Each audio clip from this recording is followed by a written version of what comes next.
All the glory, honor, and praise belongs to our dearest Jesus. I give double honor and respect po to our dearly beloved Honorable Pastor Will de Estrada Almeda. Cherish the memories and teachings of our dearly beloved Assistant Pastor Lina C. Almeda. Greetings po to all their beloved children, grandchildren, and in-laws.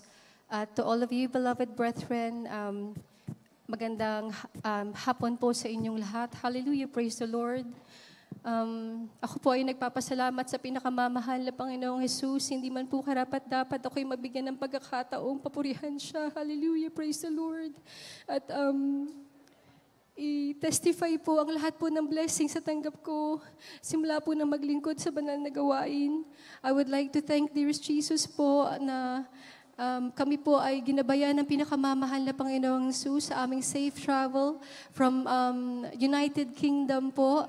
Makarating po kami ng safe ng aking beloved husband and my beloved sons. Hallelujah. Praise the Lord. Dito po sa dako ng Pilipinas.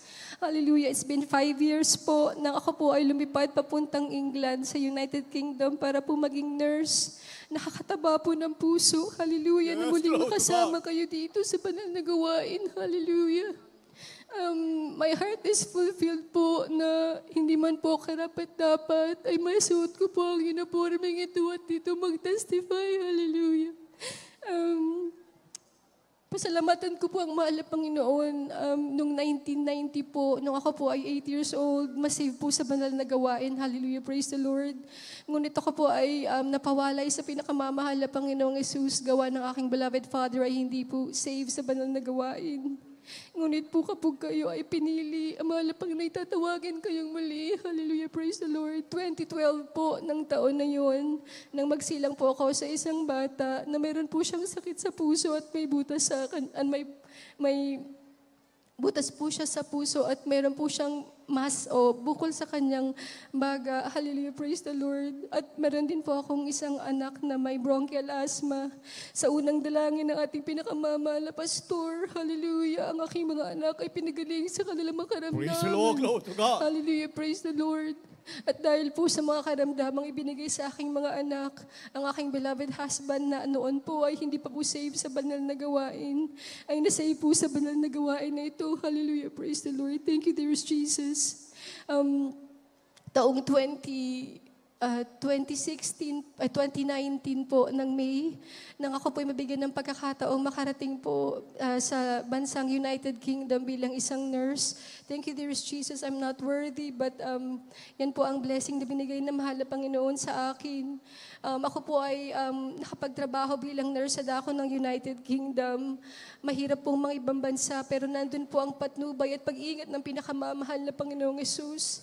Katulad po ng turo ng ating beloved parents in the Lord na ibigay natin ang ating first fruit. Kahit po mahirap at iniwan ko ang aking pamilya sa dako ng United Kingdom, ang buong puso ko pong ipinagkaloob sa pinakamamahal na Panginoon ang aking first fruit. At dahil po doon, pinagpala ako ng mahal na Panginoon. Thank you, dearest Jesus. Hallelujah, praise the Lord. Mahirap pong magtrabaho sa ibang bansa, maraming pagsubok at maraming trials, pero nandun po ang pag-iingat ng pinakamamahal na Panginoon sa akin. Dumating po ang pandemic ng year 2020, ninais ko pong madala po ang aking buong pamilya sa bansang UK. Kahit po napakahirap ng pagka-process ng papers papuntang United Kingdom, November 2020 po, sa unang dalangin ng pinakamamahal na pastor, nadalo ko po ang aking buong pamilya sa United Kingdom kahit pandemic. Hallelujah. Praise the Lord. Thank you, dear Jesus. We are not worthy. But looking back to all the trials that we have suffered, He's always there to comfort us. Yes, Hallelujah. amen, Praise the hallelujah. Lord. Hindi pa po natapos ang mga pagsubok at ang pag-trials ng mahal Panginoon sa amin sa kanyang patuloy na paglilinis. Hallelujah. Noong March 2020 po, ako po ay kasalukuyang nag-duty sa intensive care unit sa hospital kung saan ako po yung nag-look after sa mga COVID positive na napakahirap yung duty po. Dinapuan po ako ng karamdaman. Hallelujah. Ako po ay nagkaroon ng very bad pneumonia at nagkaroon po ako ng tubig sa baga o yung tinatawag na pleural effusion. Nahirapan po akong huminga. Ako po ay na-admit sa hospital.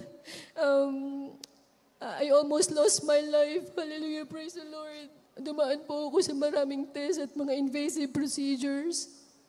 Pero hallelujah, yun po pala yung paraan sa pagtawag ng mahal na Panginoon sa akin sa pag-aawit. Hallelujah, praise the Lord. With the prayers of our dearly beloved pastor, taong 2023, na-release na po ako ng pulmonologist bilang fit and well. Hallelujah, praise the Lord. Lord God, hallelujah. Yun po, kinausap po ako ng mga taga-London UK outstation na magpagamit sa pinakamamahal na Panginoong Yesus. Ganun din po aking mga beloved children na ginagamit na children's choir sa London UK outstation. Hindi man po kami karapat-dapat. Pero patuloy po ang paglilinis ng mahal na Panginoon upang masunod natin ang kanyang kalooban. After ko pong gumaling sa aking karamdaman, unti-unti na po ako nag-prepare para sa pagpapagamit sa ating pinakamamahal na Panginoon dun sa London UK outstation. Bali po ako po ay naka-assign sa operating theater o yung operation area po sa ospital na pinapagtrabahuhan ko. According po sa mga hospital policies and procedures, hindi po pwedeng magsuot ng skirt sa loob ng operating area because of infection control. At yun po ang hospital policy. Sa bansang United Kingdom, glory to God po, kasi inaalaw po nila na mag-dress po ang mga nurses. Pwede po yun. Pero po doon sa area kung saan ako nagtatrabaho, bawal pong magsuot ng skirt kasi nga po, kailangan naka-scrub suit kasi sterile area po yung lugar. So, kinausap po ako ng mga namumuno sa London UK outstation na pagpapaalala na kailangan nating sundin ng kalooban sa kabanalan kahit saan man tayo mapadpad. So, gumawa po kami ng letter, sign po ng main church para po ipadala sa aking hospital na pinapagtrabahuhan.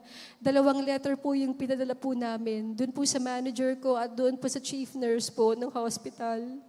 So, alam ko po sa puso ko na hindi po yun papayagan kasi po, imposible po yun kasi bali ako lang po yung magsusuot ng skirt doon po sa lugar na yun. So, wala pa pong gumagawa ng ganun. Pero, gusto ko pong sundin ang kalooban ng mahal na Panginoon. Ako pinagaling sa karamdaman, pinagpala, gayon din ang aking mga anak at pamilya, kaya kahit po mahirap, susundin ko yung kalooban ng mahal na Panginoon. So in short po, beloved brethren, tinanggap ko na po sa sarili ko na matatanggal na po ako sa trabaho kasi hindi po nila ako pabayagan. So ipinasa ko na po sa manager yung letter ko po para mag-request po na mag-wear po ako ng skirt sa trabaho in line with our religious faith na ma-practice po natin yung kalooban na mahal na Panginoon. Naggalit po sa akin yung aking manager. Sabi niya, it's impossible to do this. We cannot let you do this. It's against the protocols. It's against infection control. It's not gonna happen. So, the next day po, naghanap na po ako ng trabaho. Hallelujah. Na kung saan pwede po ako magsuot ng skirt kahit na po alam ko na maganda po yung line of work ko. Wala na po sa isip ko na may isa pa pala akong letter na isinubmit dun sa chief nursing ng hospital. Without knowing po, habang naghahanap po ako ng trabaho, nag-email back po yung chief nursing. Ang sabi niya, we are allowing you to wear skirt in the operating area in light with Lord your God, religious Lord, belief. Man, Hallelujah. thank you Praise so the much, Lord. dear Jesus. Walang imposible sa pinakamamahal na Panginoon. That's right. Hallelujah. Praise the Lord. Pero yung manager ko po, patuloy na ginagamit ng kalaban, ng kaaway, para ako po ay hindi makasunod sa banal na kalooban na mahal na Panginoon. Ang sabi po niya, o sige, pag nagsuot ka ng palda dito, pagtatawanan ka ng lahat ng mga surgeon, ng mga katrabaho mo. Kasi wala pang gumagawa niyan dito. Ang sabi ko po, hindi naman po, sabi ko, mahal na Panginoon po ang pinaglilingkuran ko. Hindi po niya ako pababayaan. Hindi ko po iniisip ko anong itsura ko. Basta masunod ko lang yung kalooban ng pinakamamahal na Panginoon. Hallelujah.